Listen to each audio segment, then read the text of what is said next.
प्रणाम मिथिला। चलू दालि की दुल्हन यानी दालि पिट्ठी बनबै छी। ओहि लेल सबसँ पहिले अपना सब दालि लेबै। दालि हम मौसरी और राहरिके लऽ रहल छी। एकरा धो कऽ साफ कऽ लेब और एकटा कुकरमे जतेक अहाँके पानि हुए, यानी कि हम 3 गोटा लेल 3 गिलास पानि देलिए और ओहिमे दालि नून हरदि धऽ कऽ दालिके चढ़ा देबै। सङ्गे आमके सीजन छै तऽ हम आधा आम काटि कऽ दऽ रहल छी और बिना आमके तऽ हम बनायब नहि, कियाकि एखन खटगर खटगर बहुत नीक लागै छै और आम काँच एखन फायदेमंद भी छै ई गर्मीमे। तऽ चलू सीटी लागै छै दालि, इम्हर दालि सीटी लगतै, इम्हर अपना सब पिट्ठीके तैयारी करबै। पिट्ठीके तैयारीके लेल सबसँ पहिले गहूँमके आटा लऽ रहल छी। ओहिमे कनि जमाइन रगड़ि कऽ, कनि हरदि, कनि नून धऽ कऽ आटा लगा लेब।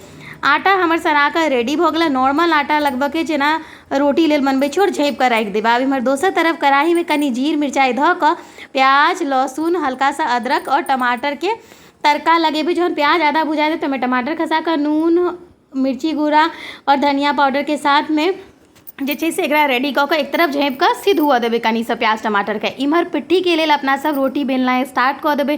रोटी जेना नॉर्मल रोटी बनबै छै ओनाही बनाबऽके। देखियौ कनि पीला पीला लागै छै ने, जहन दालि पिट्ठीमे देबै तब पिट्ठी दालिसँ अलग नहीं लगतै। पीला हल्का सा हल्दी ऐड केलासँ इएह फायदा होइ छै। तऽ अपना सब जाहि तरीकासँ देख रहल छी हम बना रहल छी, ओहि तरीकासँ कोनो भी ढक्कन या ग्लासके सहायतासँ छोट छोट पूरी बना लेब, बड़का पूरी मतलब रोटी बेल कऽ और ओकर पिट्ठी बना कऽ तैयार कऽ लेब, जतेक भी अहाँके बनाबऽके हुए ओहिके हिसाबसँ।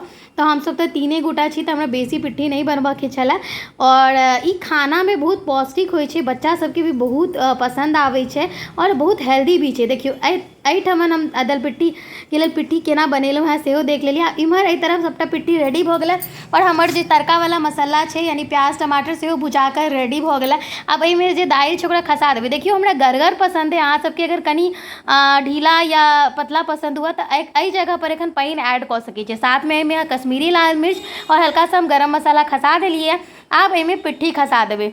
पिट्ठी के 10 मिनट बस अपना सबके सिझाबऽके। देखियौ दालि पिट्ठी जे छै मोस्टली बिहार यानी मिथिलाके फेमस डिश छै, जे कि बहुत ही ज़्यादा प्रचलित छै मिथिलाञ्चलमे और ई हर घरमे जे छै से आमके मौसम या जाड़के मौसममे बनायल जाइए।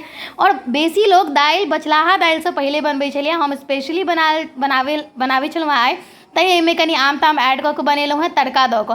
अहाँ सब एकरा बिना तड़काके भी सिर्फ अगर जीर मिरचाइके तड़का भी दऽ कऽ बनेबै ने तऽ बहुत स्वादिष्ट लगै छै। तऽ देखियौ एहिमे आब कनि हल्का सा हम जहन कुक भऽ गेलै हमर 10 मिनट पकि गेलै पिट्ठी, तऽ एहिमे धनिया पत्ता दऽ कऽ आब हमर दालि पिट्ठी रेडी भऽ गेलै। अहाँ सब एहिमे खूब बेसी धनिया पत्ता देबै तऽ और नीक लागत। हमरा घरक लोकके ओतेक धनिया पत्ता पसन्द नहीं छै तऽ हम नाम मात्र देलिए। आब हम दालि पिट्ठी निकालि कऽ सर्व कऽ रहल छी। दालि पिट्ठी हमर हस्बैंडके बहुत ही मन पसंदीदा छै और आइ तऽ अंशके भी मन पसंदीदा भऽ गेल। और अहाँ सब पेजके फॉलो नहीं केने छी तऽ फॉलो कऽ लिअ और लाइक कमेंट केनाइ नहीं बिसरब। जय मिथिला।